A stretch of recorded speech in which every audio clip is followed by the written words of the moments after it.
quiero contarle la historia de un joven, no tan joven, un hombre llamado Víctor. Víctor nació en un pequeño pueblo de estos que hay en el interior de nuestra provincia y de nuestro país, alejado de la ciudad, en un pequeño pueblo. Uno siempre que se imagina un pueblo dice, ay, qué lindo que son los pueblos, pero en realidad, pueblo chico, infierno grande es, ¿no? Todo ahí, si usted se le cae una uña, ya todo el pueblo sabe que usted perdió una uña. Así que Víctor, en ese pueblo nació de una relación de un adolescente. Así que su mamá era una adolescente cuando lo tuvo a Víctor. El padre, también adolescente, no quiso responsabilizarse de él. Nunca ni siquiera la familia del padre intentó hacer algún contacto con él. Así que esta chica, esta nena, mamá, lo crió como pudo a Víctor. Hizo los mejores esfuerzos. Fue una mamá luchona, como se dicen por ahí. Pero Víctor creció con muchas carencias. Víctor solo tenía 2 alimentos por día. Y él, cuando fue creciendo, él pensaba que el que comía 4 veces por día es porque era rico, ¿no? El que desayunaba, merendaba, almorzaba y cenaba, eran ricos, solo los ricos, porque él pensaba que toda la gente solo tenía 2 comidas. Entonces, cuando alguien le contaba que comía, él decía, wow, este es rico porque come las 4 veces. Él añoraba que tuviera 2 padres y él pensaba que no podía existir niño más feliz en el mundo, aquel que tuviera 2 padres y pudiera comer. Fíjese la sencillez del pensamiento del niño, ¿no? Si podía comer y tenía los 2 papás, él pensaba que ningún niño podía ser infeliz si tenía estas cosas. La realidad es que la vida lo golpea mucho más duro y la crueldad en la escuela, y después se dio cuenta que hasta sus propios abuelos maternos se avergonzaban de él, lo trataban de esconder porque había sido el accidente de la nena, ¿no? Entonces, como había sido un accidente, lo empezaron a dejar de lado, vino la adolescencia, la rebeldía, el dolor. Así que Víctor se subió al tren. Estamos hablando década del 40, mediados de la década del 40, se subió al tren y se marchó a Buenos Aires. Con un único objetivo, volver algún día al pueblo a demostrar que ese niño rechazado se había convertido en un hombre importante. Así que llegó a la ciudad, se adaptó, creció, trabajó tanto, tanto y tanto que fracasó en 2 matrimonios. El tercer matrimonio tampoco iba mejor, porque siempre que había trabajo y había familia, lo importante era el trabajo, porque él quería ser el gran Víctor. Él quería volver al pueblo demostrando que ahora tenía un auto 0 kilómetros, que era importante, que ahora él se podía dar el lujo de comer todas las veces que quisiera, porque ya no era aquel accidente de un adolescente. Y lo guardó tanto en su corazón hasta sentir que tenía que ir a cumplir la promesa. Se subió a su coche nuevo que acababa de sacar y el primer viaje inaugural de ese auto lo iba a hacer al pueblo. E iba a pasear por el pueblo y todos querían que vieran que Víctor lo había logrado. La cuestión es que Víctor llega al pueblo, pero el pueblo había muerto. El pueblo murió con el ferrocarril. En la década del 90, cuando se levantaron los ferrocarriles, el pueblo empezó a morir junto con el ferrocarril. La cuestión que llegó y lo único que encontró fue unos ranchos tirados, caídos, y se dio cuenta cuánto había perdido de su vida en una venganza que nunca pudo concretar. Y cuánto había sacrificado de su propia vida personal, de sus familias, porque él también había hecho lo mismo con su hijo. A su hijo lo dejó, nunca más lo fue a ver, y se dio cuenta en ese momento cuán inútil había sido todo lo que él había procurado en la vida. Lo había perdido. Cuando nosotros meditamos en estas cosas, debemos entender la importancia que tiene nuestro tiempo.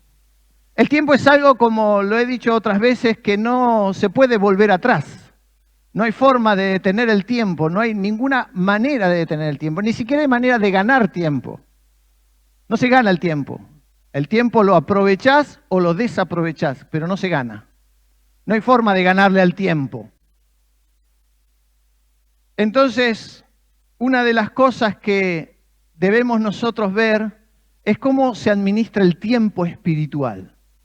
¿Cuál es tu tiempo espiritual? ¿Cuánto le dedicamos y forma parte de nuestra vida el tiempo espiritual? Y hay una historia que lo deja muy en claro, y esta se encuentra en el Evangelio de Lucas, capítulo 10, Lucas 10, 38. Y es la historia donde Jesús se encuentra en la casa de dos mujeres. Estas mujeres eran Marta y María. Algunos comentaristas dicen que fue en uno de los 3 viajes que hizo a Jerusalén. William Barclay, un importante comentarista, dice que esta fue su último viaje, que ya pronto entraría Jesús a morir a Jerusalén y no volvería más. La cuestión es que Jesús fue a la casa de Marta y de María, y los comentaristas están de acuerdo, y yo también, que esta Marta y María eran las hermanas de Lázaro, el que había muerto, aunque Lázaro no aparece en el relato. Posiblemente Lázaro estaba sirviendo junto con Marta. Pero nos encontramos que este relato dice que aconteció que yendo de camino entró a una aldea y una mujer llamada Marta le recibió en su casa. Marta, al ser el nombre principal, debemos pensar que tal vez era la hermana mayor, porque era la casa de Marta. Esta tenía una hermana que se llamaba María, la cual sentándose a los pies de Jesús oía su palabra. Pero Marta se preocupaba con muchos quehaceres y acercándose dijo: Señor, ¿no te da cuidado que mi hermana me deje servir sola? Dile pues que me ayude. Respondiendo Jesús le dijo: Marta, Marta, afanada y turbada estás con muchas cosas, pero solo una cosa, y acá está la clave, una sola cosa es la necesaria. Una sola cosa es necesaria. Y María ha escogido la buena parte, la cual no le será quitada. Y hablamos de tiempos porque es el principal obstáculo para obtener intimidad. Cuando se habla de intimidad, obviamente enseguida se nos vienen los matrimonios, se nos viene la sexualidad a la mente, y nosotros vemos novelas, películas, donde la intimidad se consigue a los 5 minutos de haberse conocido, ¿no? Se conocieron en un bar, charlaron y ya se fueron y tuvieron intimidad. Pero la vida real, la suya, la mía, los que estamos casados, sabemos que tener una correcta intimidad en el matrimonio hay que hacerla, hay que trabajarla, hay que dedicarle tiempo. Porque las mujeres obviamente responden en su fisiología diferente al hombre. Entonces nosotros sabemos que una cosa es lo que nos vende la televisión y otra cosa es la que nosotros tenemos que trabajar. La intimidad es algo que se trabaja con el tiempo. Y es el principal causa de divorcio en estos días. Problema de intimidad. Y cuando un matrimonio entra en crisis, lo primero que se pierde es la intimidad. Una pastora de Buenos Aires, ya una hermana, debe rondar ahora cerca de los 80 años. Ella, cuando venía a un matrimonio a pedir consejos, lo primero que le preguntaba diciendo: ¿cuándo fue la última vez que tuvieron intimidad? Es la primera pregunta. Ni siquiera nada. ¿Cuándo fue? Ah, no, eso fue hace 3 años. Ah, hace 3 años que estás en crisis, querida, le decía. No empezó hoy. ¿Por qué no viniste antes? Porque el primer síntoma de una relación que está fallando es la pérdida de la intimidad. Cuando lo pasamos al plano espiritual, cuando yo tengo problemas con Dios, el problema empezó cuando perdí mi intimidad con Jesús. Cuando perdí eso que es privado, único, que se tiene con Jesús. Y acá encontramos a Marta y María, que son los dos contrastes de cómo podemos muchas veces encarar nuestra relación con Jesús. Marta estaba haciendo el mejor esfuerzo para agradar a Jesús. Las costumbres judías dice que cuando un rabí entraba a tu casa, y Jesús era un rabí, era un maestro, entraba a tu casa, se le debían brindar una cierta cantidad de platos. Así hasta a veces 7, 8 platos de diferentes comidas. Y Jesús no venía solo, venían 12 hombres que también tenían hambre. O sea que al menos Marta tenía que atender a 13 personas. Más ellas 2, 15, no dice Lázaro, pero supongamos hasta ahí, 15 personas. Cocinar para 15. Los que son mamás y saben que tienen familias grandes, o cuando se reúne la familia grande, hay que trabajar. Y mucho para cocinarle a 15. Y la única ayudante que tenía Marta había decidido no hacer nada. Me quedo piola, yo me quedo acá sentadita a los pies de Jesús y escucho lo que Jesús tiene para decir. Así que Marta empezó a encresparse, ¿no? Se empezó a molestar esta situación. Y fue con Jesús con un reclamo. Fue a decirle: Jesús, eres un insensible. Jesús, no te das cuenta. No te importo yo. Yo no soy importante porque me estás dejando que me reviente sola y mi hermanita sentadita haciéndose las uñas mientras escucha a Jesús. Le molesta a cualquier ser humano esta situación, pero habla de cómo nosotros nos relacionamos con Jesús. Marta habla de esta relación con Jesús a través de la actividad, a través del servicio, a través de lo que hago, a través de lo que puedo trabajar para hacer y servir a Jesús. No significaba que Marta amara menos a Jesús que lo que amaba a María. Es más, hasta mirándolo de afuera, es la expresión grandísima de amor, este servicio que Marta le estaba haciendo a Jesús y a sus discípulos. Y cuando nosotros nos podemos relacionar muchas veces dentro del ámbito cristiano, dentro del ámbito de la iglesia, a través del servicio. Es una buena forma a veces de empezar a relacionarnos como grupo, incluirnos en un grupo de trabajo, tratar a ver en qué puedo ser útil, en ayudar. Pero también tenemos que mirar el otro lado. El equilibrio Jesús lo dijo en el último versículo y ya vamos a llegar a eso. Pero nos podemos relacionar con Jesús a través de la actividad, del activismo, a través de tratar de hacer un montón de cosas porque creo que de esa manera yo me relaciono con Jesús. Y es una forma,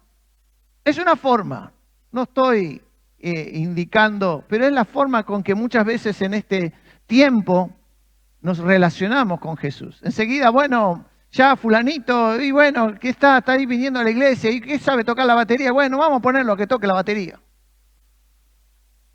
Y se empezó a relacionar con Jesús a través de su servicio. Pero quizás le falta tiempo para estar a los pies. Y cuando las cosas en nuestro servicio y en nuestra vida no empiezan a funcionar, ¿qué vengo? Vengo con un reclamo. Cuando los matrimonios se pelean y hay problemas, nosotros como consejeros, a veces los primeros 30 minutos es acusación que van y vienen. Pum, pum, pum, pum, pum, pum. Porque donde no hay intimidad, hay reclamos. Donde no hay una correcta intimidad, empieza a haber, bueno, yo esperaba otra cosa de vos. Yo esperaba esto. Y en la vida cristiana, y este tiempo de pandemia y a veces el tiempo de pruebas y dificultades, es la que nos tiene que llevar a estar en intimidad con Jesús. Nuestras actividades como iglesia todavía siguen limitadas por la pandemia. Hay algunos que en otro tiempo estaban desarrollando otros ministerios que todavía no han vuelto porque no se puede. Pero entonces, si no haces, ¿cómo te relacionas con Jesús? ¿Cómo haces? ¿Cuál es tu forma con que tenés intimidad con Jesús? Que estás en esta cuestión privada, íntima, cercana con Jesús. Jesús llega al punto de hablar de intimidad con la iglesia que le dice esposa. La esposa de Jesús es su iglesia. Y cuando hablamos de esposa hablamos de intimidad. Jesús mismo deja relacionada a la intimidad como una esposa. La iglesia debe aprender a tener una intimidad. ¿Por qué? Porque en la intimidad nos sacamos lo que tenemos puesto. Se nos va la ropa. La ropa es mágica, ¿no? Te puede hacer que te veas más flaco, te puede hacer que te veas más gordo, te hace que te veas más estilizado, ¿no? La ropa, si tenés buena ropa, y si tenés un poquito de plata para comprarte de la buena, ¿no? Te ves más lindo, te ves más linda, te ves mejor. Porque la ropa cubre muchos de nuestros defectos. A veces hemos tenido cicatrices en la vida, quemaduras, lastimaduras, que la ropa nos cubre. Yo tenía 8 años y salíamos de viaje con mis padres y me dieron un termo de esos. Obviamente no había los de acero que hay ahora, eran con el de vidrio adentro. Y me agarro el termo así, el termo se me rompe y me cae todo el agua hirviendo en la pierna. Yo tengo una cicatriz en mi pierna, pero la ropa no deja que usted la vea. Cuando nosotros estamos muchas veces en nuestra vida cristiana y nuestra relación muchas veces con la iglesia es una relación vestida, donde usted viene a la iglesia y yo no sé su herida, yo no veo su cicatriz. Tal vez el que tiene al lado no ve su dolor, no ve sus cicatrices. ¿Por qué? Porque estamos tapados con la ropa. En la intimidad nos tenemos que mostrar tal cual como somos. Si tenemos kilitos de más, si los tenemos de menos, si hay cicatrices, heridas, manchas o lo que sea, no lo podemos esconder cuando estamos en intimidad. Y Jesús no quiere una iglesia vestida por ella misma. Él la quiere vestir a su iglesia. Dice que Él vistió a su iglesia con vestiduras blancas. No para ocultar sus heridas, la iglesia, sino para presentarse inmaculada delante de Él. Jesús tuvo esta idea de iglesia de tenerla en intimidad. Y esta intimidad comienza en el manejo del tiempo. ¿Cómo yo manejo? Usted convive con un dictador. ¿Cómo? Usted convive con un dictador, duerme con un dictador, se levanta con el dictador, come con el dictador. Ese dictador se llama celular. El dictador te dice, mírame, y te hace sonar las advertencias. Ese dictador te escucha. Es curioso porque mi esposa estaba acomodando ropa y sacó una pashmina que yo le traje de Turquía, ¿no? Ay, mira qué hermosa, qué sé yo, y hablábamos así. Claro, y el dictador me estaba escuchando. A los 15, 20 minutos aparece una notificación. Pashmina de Turquía en venta. Ya me quería vender una pashmina de Turquía, yo ya la fui a buscar. Pero hay un dictador que hasta te escucha, que hasta te avisa cuando hace rato que no abrís la aplicación. Cuando no abrís el Instagram, enseguida a las par de horas te empieza, ¿viste la publicación nueva? ¿Viste lo que está saliendo? ¿Viste lo que hay? Porque el dictador quiere tomar tu tiempo. Y no estoy hablando en contra de la tecnología, yo amo la tecnología. Mi casa es un mundo tecnológico, lleno de cables, usted no sabe lo que es mi casa. Ya hay más computadoras de mi casa que humanos, con eso le digo todo. Amo la tecnología, pero tengo que cuidar que la tecnología no se convierta en mi dictador, en mi jefe, en mi Dios. Que yo pase más tiempo con la tecnología que lo que paso con mi familia, o que la tecnología me robe el tiempo que tengo que tener con Jesús. Porque nos podemos, como dije, a veces las cuestiones de la vida, Marta estaba en la cocina, Marta estaba yendo, viniendo, organizando, haciendo un montón de cosas y se había olvidado que Jesús le dice, una sola cosa es necesaria. Y es la que tenía María. Cuando hablamos de la vida espiritual, está bien servir a Dios, está bien servir al prójimo, está bien hacer obras de caridad, está muy bien hacer todo eso, siempre y cuando hayamos tenido nuestra intimidad con Jesús. Entonces, fíjese, y vamos a Isaías 30:15, cómo Dios habla de cómo nosotros desarrollamos nuestra vida espiritual con esto. Dios está hablando en estas profecías acerca de Israel y esto que Israel quería y deseaba correr siempre tras los egipcios para salvarlos porque estaban en peligro. Entonces Dios le dice, porque así dicho Jehová el Señor, el Santo de Israel. Está sellando. Esto lo dice el Santo de Israel. ¿En qué? En descanso y en reposo. En descanso, o sea que usted está descansado y acostado. Fíjese la imagen. Dios te quiere decir, en el lugar cómodo, en descanso y en reposo seréis salvos, y en quietud y en confianza está la fortaleza. En quietud, y me voy a quedar con este detalle, en quietud y confianza. ¿Cómo se desarrolla la confianza? A través de conocernos. ¿Cómo desarrollo yo confianza en Dios? A través de que estoy en intimidad con Él, lo conozco a Jesús y Él me conoce tal cual como soy. ¿Cómo desarrollo en este tiempo de tanta inseguridad, de tanta ansiedad, de tanta preocupación y de tanto dolor, puedo estar confiado? Puedo estar confiado si tengo mi tiempo de intimidad con Jesús. Y la pandemia nos ha hecho romper con muchas cuestiones que nosotros teníamos en nuestra vida cristiana. Nosotros tuvimos 6 meses, la iglesia tuvo 6 meses sin ningún tipo de culto. Tuvimos otros 6 meses de culto y después nos volvieron a cortar.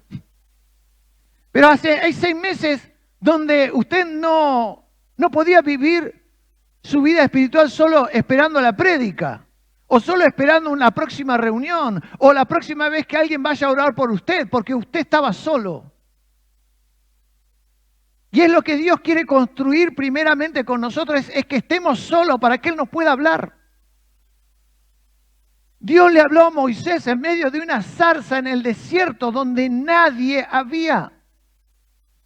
Dios lo llevó a Elías a un monte perdido para hablar con él en la intimidad. Dios, para darle la ley, tomó a Moisés y los puso en el monte 40 días solo, él y Dios, para recibir la ley. Dios no dio ninguna indicación importante de pasada. Lo que solemos hacer nosotros, ¿vio? Ya que estás. Me acordé que te tenía que decir esto. ¿No? Vas ahí, justo te ibas y te acordaste de algo y se lo tenés que decir. Dios no habla así. Dios habla en la quietud y en la intimidad que tenés que tener con Él. Jesús tomó a sus discípulos y las mejores enseñanzas, inclusive cuando le enseñó el Padre Nuestro, estaban Él y sus discípulos solos. El último pacto, el pacto vigente que nosotros tenemos, está hecho en una mesa. Él y sus discípulos, sus íntimos, con los que Él dormía, con los que Él descansaba, los que lo conocían a Jesús cansado, los que lo conocían a Jesús a veces sufriendo calor, porque a Jesús sufría calor, se le hincharían los pies, al Jesús que tiene sed, el Jesús que tenía ganas de ir al baño. Se lo mostró a ellos cuando estaban solos. Y llega a decir, cuánto he deseado pasar esta última cena con ustedes. Jesús deseaba esa intimidad de que volvieran a estar solos, lejos de la multitud, lejos del alboroto, para hablar en silencio. De hecho, cuando Jesús le habla a Marta, le dice, Marta, Marta, afanada y turbada. La palabra turbada es de una turba, de una multitud. Estaba efervescente Marta trabajando como los argentinos festejando que salieron campeones anoche. Estaba efervescente y estaba así. Estaba turbada, era como una turba, era como una masa que estaba descontrolada. Marta estaba descontrolada. Y Jesús no iba a hablar con Marta así, no la iba a perseguir a la cocina. No la iba a, bueno, pero vos venís detrás mío. Ustedes no se lo van a contar a mi esposa si yo les cuento algo, ¿no? Cuando ella está cocinando, por ahí yo, si estoy, le digo, bueno, te hago unos mates. Bueno, dale, vamos a tomar unos mates mientras cocina. Pero ella va y viene, y yo voy detrás con ella con el mate, así. Y yo como decir, mira, yo me voy a quedar acá y cuando vos vengas a casa te doy el mate. No puedo ir para allá, para acá, para allá, para acá. Yo estoy acá y cuando vos quieras el mate, venilo a buscar. A veces nosotros esperamos que Jesús esté detrás con las indicaciones para tu vida, detrás tuyo. Como con el mate. Espera, Claudio, vení, pero quédate un cachito quieto que te quiero explicar algo. Y tomamos esta idea de que mientras nosotros vivimos una vida apurada para llegar a ninguna parte, muchas veces, como le pasó en la historia a Víctor, que se dio cuenta que todo lo que había hecho y todo lo que había perdido no había servido para nada. Nos puede pasar a nosotros. Nos podemos relacionar con Jesús como Marta, corriendo, apurados, tratando con buen corazón, porque Marta tenía buen corazón. No era una hipócrita farisea, malvada, que es de corazón malo, era de buen corazón, pero no había tomado el tiempo para estar con Jesús en la intimidad. Y María sí. En la versión de la Biblia que aparece en las primeras versiones, acá dice que, no solo dice que, bueno, Marta corría de habitación en habitación, ¿no? O sea, andaba como un ping-pong, pero Jesús le dice, cuando dice una sola cosa es necesaria, dice, con un solo alimento hubiera estado bien, Marta. No le dice que no haga su trabajo, lo que le dice es que no lo hagas como una persona sin control. Hay un equilibrio entre el servicio y la intimidad. No todo es servir a Dios, hablar de Dios, predicar de Dios, si no tengo mi tiempo de intimidad con Jesús. ¿Y saben lo que nos roban? Las cosas simples de la vida se roban la intimidad que tenemos con Jesús. Pastor, me cambió el horario del culto. Ahora tengo que ir corriendo a comprar. No, pastor, son las 12 y me cierra 12:30. Ahí tenés un dictador que te está robando el tiempo de estar a los pies de Jesús. Hemos dejado muchas veces que hasta las cosas insignificantes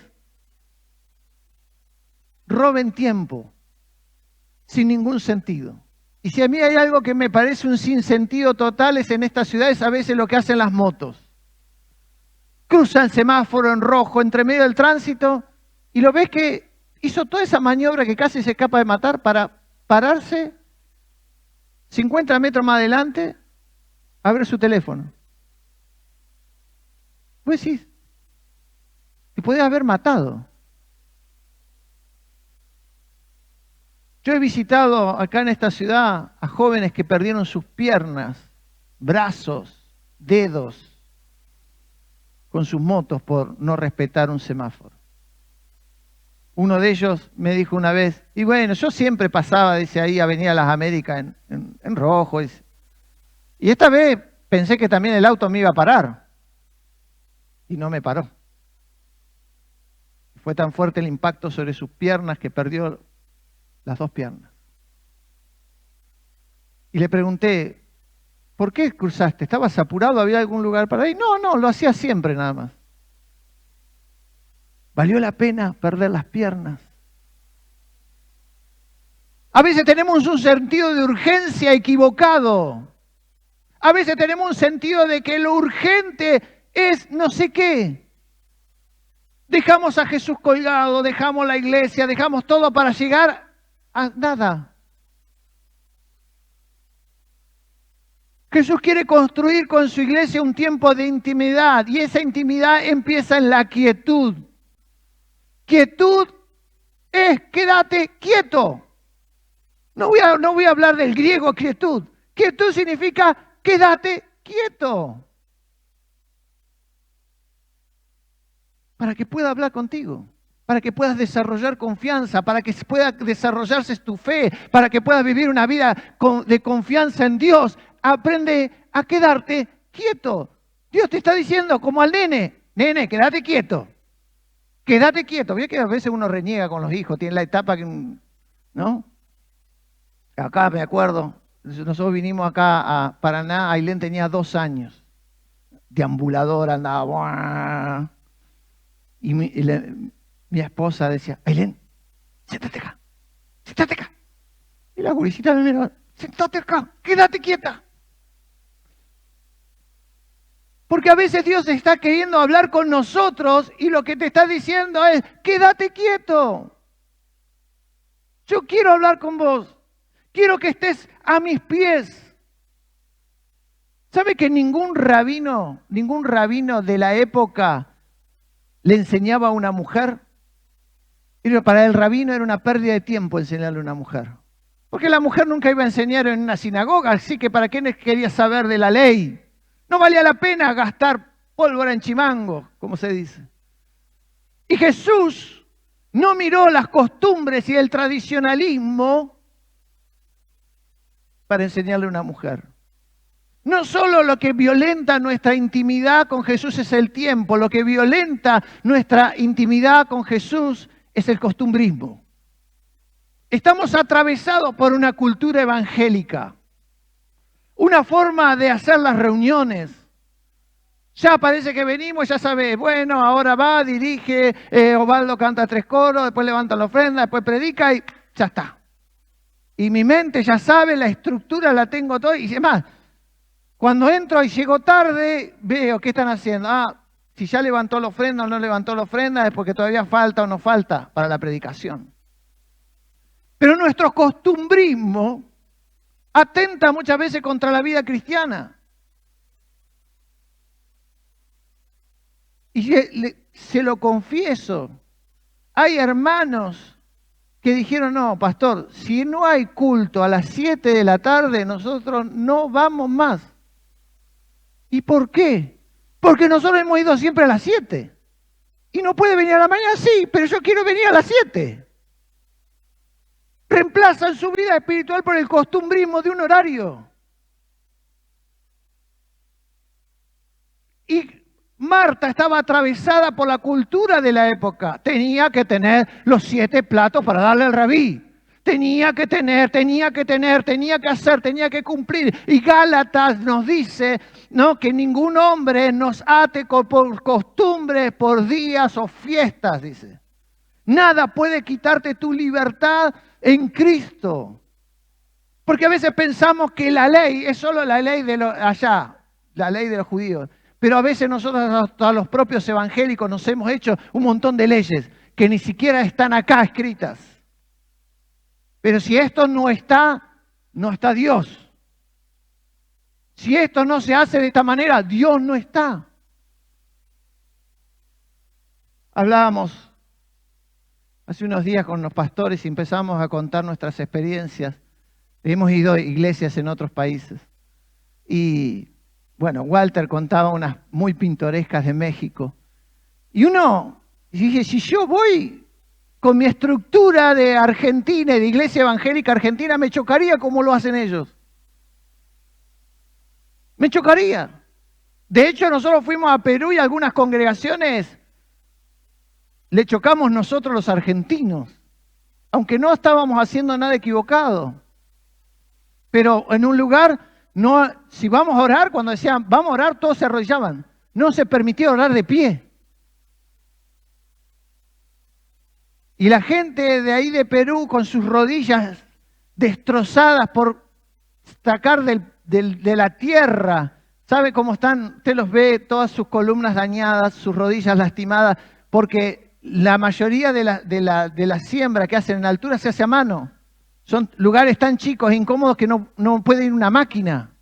No son nuestras pampas argentinas donde meten la máquina y sacan. No, hay poquito acá, otro poquito allá, hay que subir unas piedras más y hay otro poquito allá. Y ellos recogen la papa, más de 200 tipos de papa hay en Perú. Y la sacan, año tras año, las rodillas destrozadas, las columnas dañadas. Pero su costumbrismo no les deja orar de pie, aunque se destrocen las rodillas. Estamos atravesados por el costumbrismo. Y el costumbrismo atenta contra nuestra intimidad con Jesús. Atenta porque yo, bueno, ya está, ya fui al culto, ya fui el domingo, ya está, no necesito ni orar en la semana, ni buscar en la semana. Y Jesús quiere que estemos en quietud, en tranquilidad, en reposo, en silencio. Y orar está bien, es correcto, pero en el orar muchas veces yo solo soy el que hablo, hago un monólogo y no dejo que Jesús me hable. Y no dejo que el Espíritu Santo me hable. Hemos convertido a veces al Espíritu Santo hasta en una fuerza que viene para darnos poder, para hacer cosas en poder, pero el Espíritu Santo es una persona y quiere hablar con nosotros. El libro de los Hechos relata y el Espíritu Santo me dijo, no vayas. Y el Espíritu Santo le habló a este. Y que yo te tengo que preguntar, ¿cuándo fue la última vez que escuchaste a Jesús? ¿O reemplazaste a Jesús por el costumbrismo de iglesia, por el costumbrismo evangélico? Y no hablamos de tener mal corazón. Digo que a veces nos hemos relacionado con Jesús solo a través de las costumbres, de las formas, de los modelos. ¿Cuál fue la última vez que te quedaste en silencio para que Jesús te hable? Señor, yo no tengo nada que decir, háblame. Y Jesús habla, pero no te va a hablar a los gritos mientras vos andas haciendo cualquier cosa. Dios no te iba a hablar, no tengo nada contra esto, pero Dios no te iba a hablar mientras jugaba en el partido, porque tu corazón y tu mente estaban en el partido de fútbol. Jesús esperaba. Y te esperó anoche para hablar con vos. Y quizás te dormiste sin haberle dicho buenas noches, Jesús. Cuidado, porque el costumbrismo atenta contra nuestra intimidad con Cristo. Y cuando nuestra intimidad con Cristo está rota, también está roto nuestro servicio, también está roto como nosotros nos relacionamos con la iglesia, porque hemos perdido la intimidad que necesitamos tener con Jesús. Afanada, preocupada, le dice Marta. Jesús le dice a Marta, preocupada, afanada, sos una turba de loca. Y una sola cosa, con un solo plato que hubieras traído. ¿Con qué hubieras traído, no sé, muy argentino, unas papitas fritas y 2 manices y nos hubiéramos sentado a charlar? Porque a veces hasta hemos perdido la intimidad con nuestra familia, con nuestras esposas, porque esperamos la cena ideal, que me lleve a comer a tal lugar. Y a veces lo único que se necesita para que muchos matrimonios se arreglen es una papa frita y sentémonos a hablar. ¿Qué nos está pasando? ¿Qué nos ha distanciado? ¿Qué nos está afectando? Una sola cosa, le dijo Jesús. Con algo, con lo mínimo, hubiera sido suficiente. Porque tenemos que tener equilibrio entre la intimidad y el servicio. Con un solo plato, Marta, hubiera estado bien. Y María eligió lo correcto. No se lo puedo quitar. Y hay algo interesante que me gusta acá, es porque Jesús dice, lo más importante es la intimidad, que ni Jesús mismo te la puede quitar. Mirá qué preciosa que es la relación. Cuando vos tenés esta relación con Jesús, de hablar con Jesús, que Jesús te hable, que Jesús esté con vos, que Jesús te aconseje, que tomes tiempo en quietud.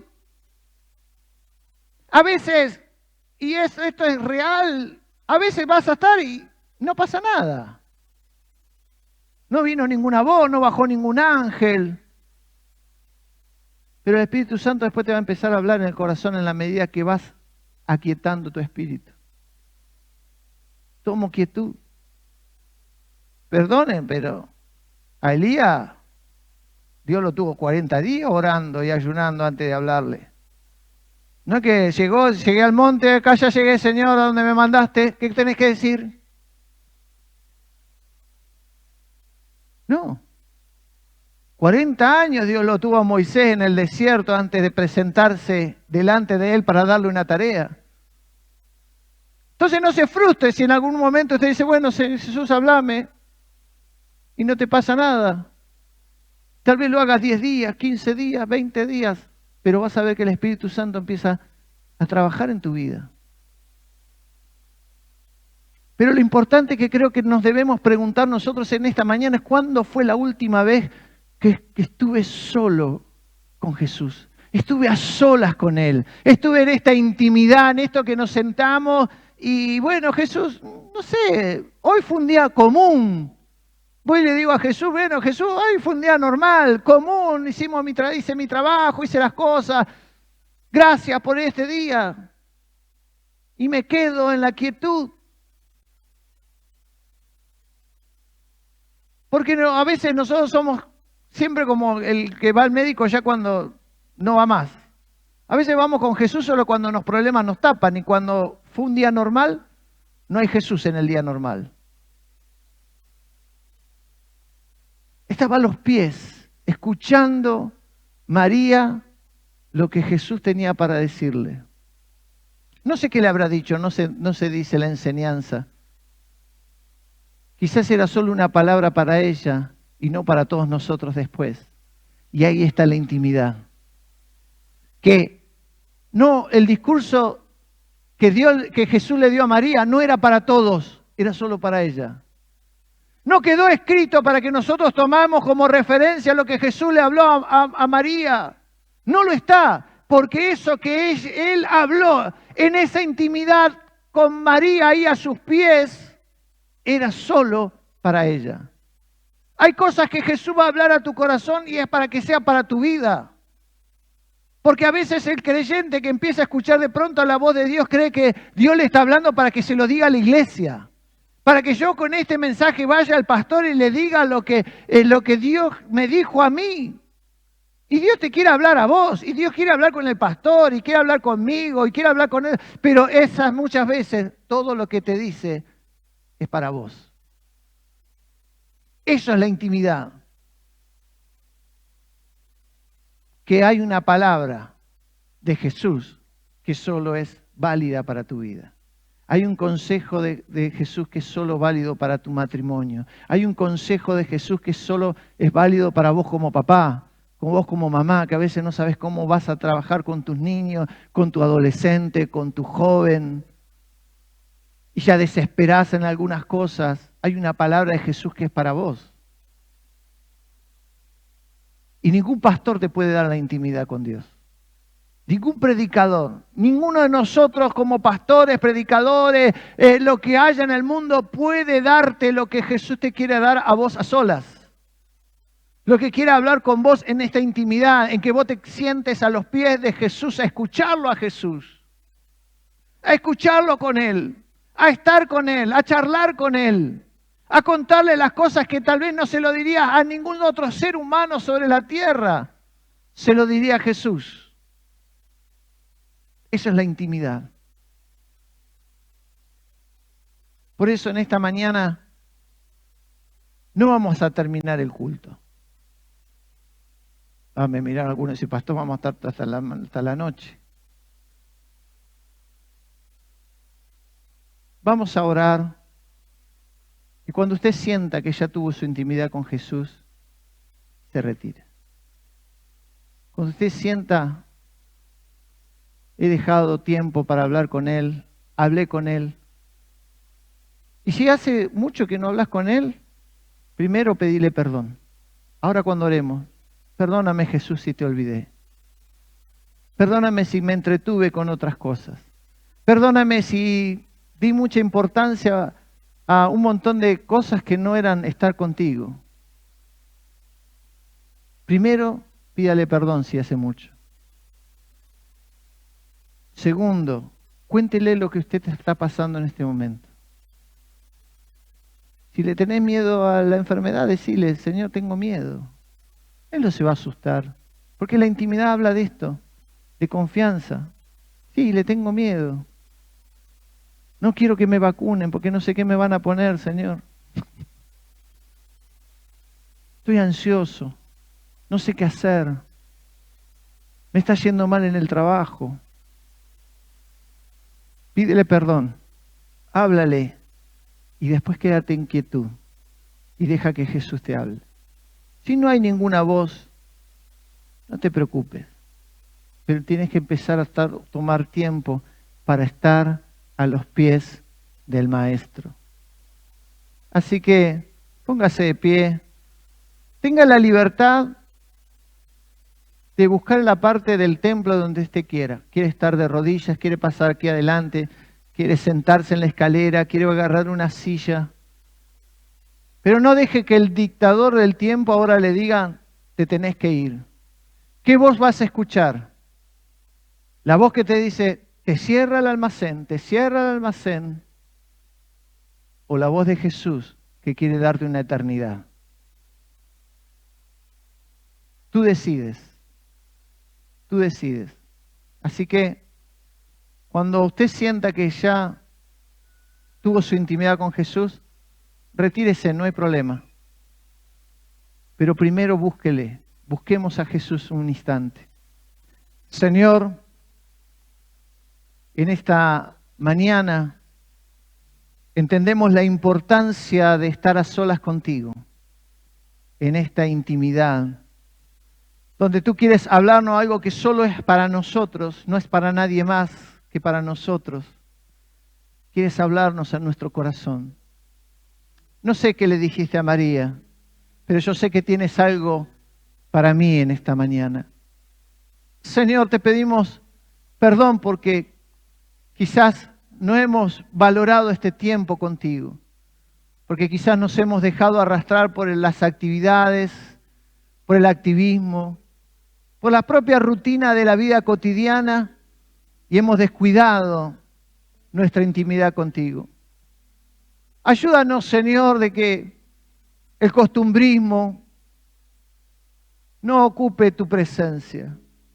Que ningún ritual, ninguna forma, estructura reemplace a lo que debemos tener tú y yo. Por eso, Señor, aún ábrenos más los ojos. Si hay cosas que nos están dañando nuestra relación contigo, Señor, las queremos quitar. Por eso, en esta mañana háblanos. Háblanos con tu dulce voz, en la quietud, en la tranquilidad de esta mañana. Queremos escuchar tu voz.